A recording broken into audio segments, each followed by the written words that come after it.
Rin, kan sekarang kita lagi dapat jam kosong nih. Gimana kalau kita bikin segmen baru aja? Dan segmen baru, kedengarannya keren deh. Iya bener. Gimana kalau namanya jam kos on? Setuju, setuju, setuju sih. Keren kan jam kos on, jadi isinya tuh kegiatan kita selama jam kosong ya Kak? Iya, jadi kayak ngelihat kegiatan kita kayak nyanyi mungkin, atau cerita lewat jelas, ya kan keren, keren, keren deh, iya bisa. Iya, iya, nah itu boleh tuh. Di segmen baru kita ini gimana kalau kita cerita tentang sejarah daerah sini yang mulai hilang? Boleh sejarah? Gini ya Pak, di Logos itu aku pernah dengar katanya ada stasiun. Hah? Jadi benar enggak ya?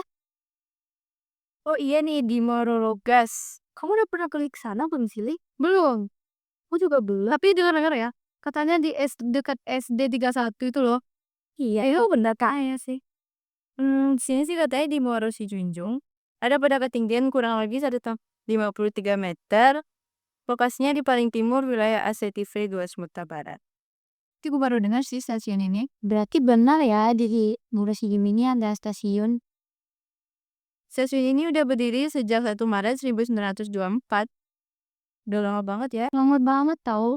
Kayaknya nenek aku juga belum lahir deh. Nenek kamu udah lahir belum? Nah, belum ya. Nah, kode stasiunnya MRO 7201. Lupa stasiun ini dulu untuk mengangkat barang, tapi makin lama makin dikit yang diangkat. Jadi akhirnya ditutup deh. No, ya, sih. Stasiun ini juga dibenahin untuk menghubungin Riau dan Sumatera Barat. Riau dan Sumatera Barat deket. Ini kalau kamu jalan kaki ya jauh lah. Di tahun 1942, Jepang punya rencana untuk menjadikan stasiun ini titik permulaan dari jalur kereta api Romusha di Muaro Pekanbaru. Romusha yang penjajahan ini. Ya tuh. Nah, jalur rel ini dibuat juga Jepang untuk menghindari kota Padang dan Samudra Hindia yang dijaga ketat oleh kapal perang sekutu. Jadi itu tuh kayak jalan alternatif gitu berarti ya Kak? Iya bener banget Nam. Tapi rencananya harus dibatalin karena jalur kiri Jepang punya banyak hambatan. Hambatan? Sebanyak apa sih Kak hambatannya sampai harus dibatalin? Kalau cuma satu atau dua, kenapa malah lanjut aja ya? Ada beberapa hambatan nih yang dihadapi oleh Stadspoorwegen ter Sumatera West. Kenapa?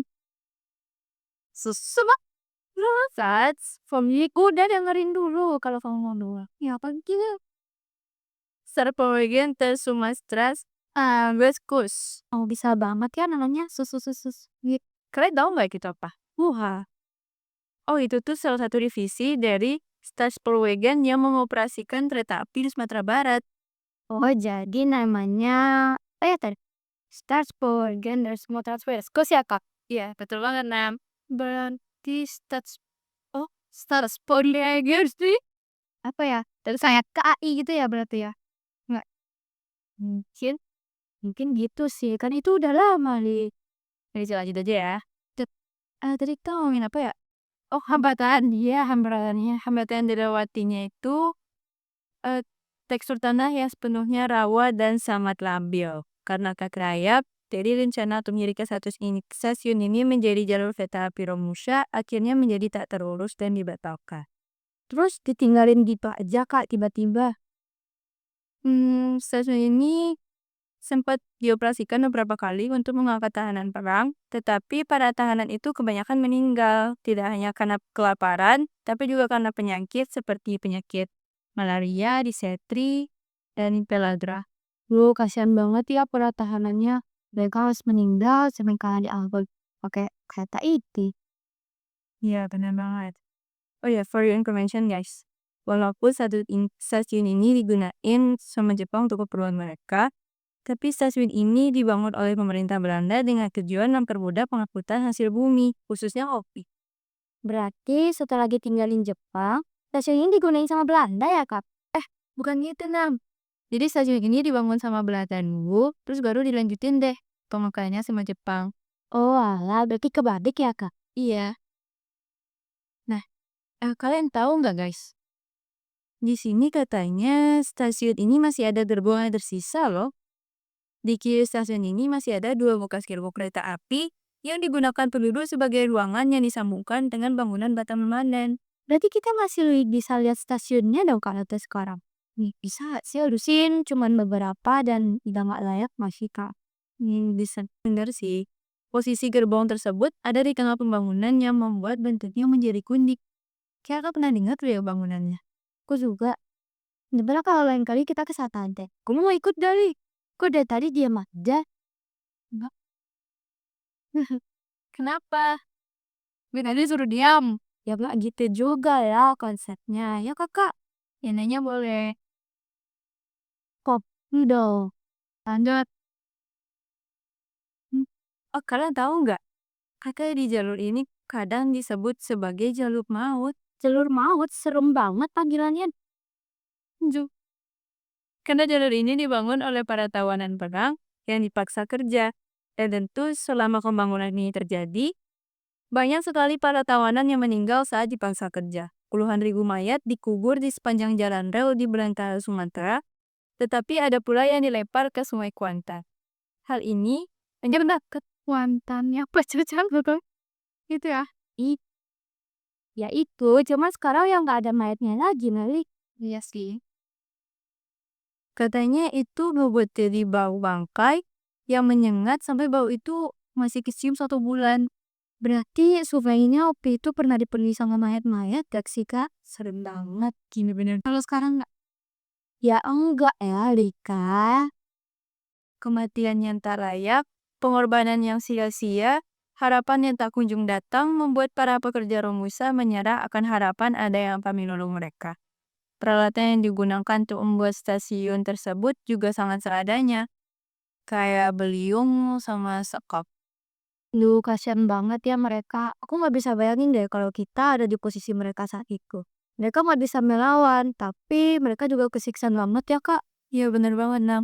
Kakak denger juga katanya, mereka tuh cuma makan pepek nasi sama garam loh. Nasi sama garam. Iya, dan kalau beruntung mereka tuh bisa diberikan nasi juga. Berarti sekarang tuh kita emang benar-benar harus bersyukur ya sama keadaan kita saat ini. Makanya Li, kamu lain kali bersyukur ya. Tuh, bener banget, Nam. Saat pembangunan rel kereta mulai terlihat menjanjikan dan bisa digunakan, tapi mana berkata lain.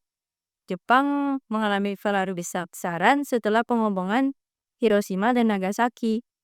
Jadinya keretanya cuma digunain untuk mengangkut para tentara Jepang ke Pekanbaru sampai ke Singapura. Berarti kereta ini belum sempat difungsiin untuk fungsi utamanya ya Kak. Iya bener banget. Bagus lah. Padahal ini ada saja. Wah, iya sih. Bener. Nah, stasiun yang ditinggalkan oleh Jepang, stasiun ini mengalami penurunan fungsi karena pembangunannya merupakan bagian dari kepentingan perang Jepang dan gak ada kelanjutan pembangunan setelah kekalahan Jepang. Berarti setelah Jepang balas, stasiunnya udah terbengkalai aja ya. Hmm, iya sih, Nam. Stasiun ini dalam upaya reaktivasi, tapi proyek tersebut mungkin nggak berjalan baik atau bisa dikatakan mangkrak. Hmm. Ada beberapa bagian dari stasiun ini yang juga mulai digunakan rakyat sekitar untuk kepentingan bersama maupun kita ngerti bagi. Berarti sekarang stasiunnya digunain sama rakyat sekitar ya Kak? Iya, jadinya bisa berfungsi gitu kan sekarang. Mantap anak. Aku es ke atas ya, aku penasaran banget deh sama bentuk stasiun. Nanti kita ke sana ya ternyata. Tikut. Ku. Ini nih ciri-ciri kilungnya. Gedungnya mulai semakin menurun. Dinding dindingnya sudah dibenahi sama belukar, catnya udah ngelupas, kayu-kayunya udah haropos. Udah benar-benar nggak layak banget ya. Tapi aku masih tetap penasaran sih kena ke sana. Gimana masih untung ya? Ya iya, masa masih ada pemerintah berantena di sana? Emang kamu mau ketemu sama Pak Daca? Loh, nggak mau. Lika, Lika. Tapi walaupun gedung ini udah nggak kepakai, pasti nyimpan banyak memori nggak sih? Di sini ada banyak pesan-pesan atau cerita yang masih ada di gedung ini kan. Iya, terus tuh sih. Kita cuma bisa doain aja semoga korban-korban bisa tenang di sana ya. Amin. Semoga korban-korban itu tenang di sana dan gedenya tuh bisa bermanfaat ya, guys. Aduh. Al-Fatihah. Sedih. Tapi Tapi kalau ditinggalin gitu, denger sih yang sih berhantu. Berhantu? Serem banget. Sejadi dah. Tapi kalian tahu nggak sih? Pas kakak tinggal di situ, terus kakak, dia di Asia Dinas kan, jadi kakak selalu pulang lewat dekat gerbang itu. Berarti kakak sering lihat gerbangnya? Iya, dan di sebelah gerbang itu ada pohon besar banget. Jadi kakak setiap sore itu kan nggak boleh pulang. Sana rumah ada. Iya kan beneran ya. Itu karena setiap sore itu ada monyet. Ya, kirain bakal diserang monyet. Jadi monyet itu nggak pernah serem menurut itu. Setiap kakak lewat tuh pasti dia suka ngejar-ngejar paling aja. Karena talinya tuh panjang.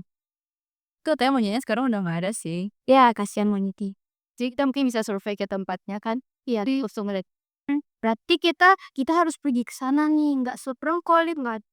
Jadi sekarang hantunya berarti hantu monyet.